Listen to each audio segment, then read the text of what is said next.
So yun mga kaporman, nandito naman tayo sa project natin dito sa Coronadal. So bungalow house ito mga kaporman. So andito tayo ngayon kasi andito yung installer natin ng modular cabinet.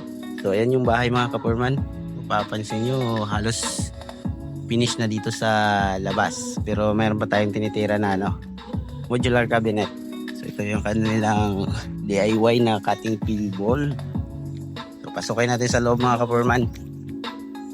So dito yung tropa.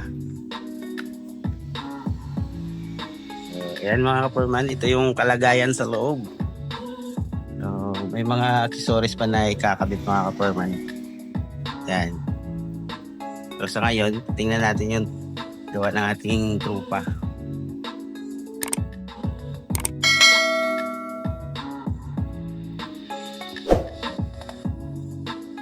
Set up ng installer natin.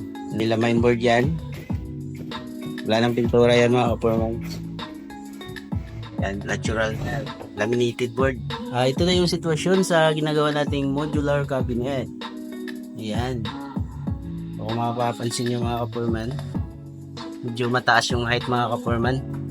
Kasi yung height nito mula dito sa floor, itong floor na to, papunta dito sa top, yung nasa 92 cm. Medyo mataas yung height mga kaporman. Yung standard kasi nasa 85 cm lang. American height ito. Medyo mataas. Pang Pinoy kasi medyo mababa lang. 0.8 pwede na. At ayan, nilalagay ito yung stainless steel dito. Dito na portion, dalawang layer. So plato. At ayan, pwede rin dyan mga baso. Kung ano-ano lang. Kung ano lang pwede dyan. At ito ganun din. So same lang yung design mga kaporman. Ibaba at doon sa taas. Ayan. Maganda din kasi ito na medyo mataas yung height kasi naglalagay ng stainless tray. Pasok yung dalawang layer. Yan.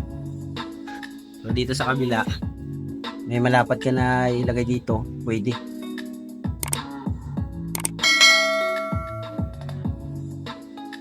At dito sa taas, ibang klase yung dito, nilagyan pa ng framing. So may framing pa yan.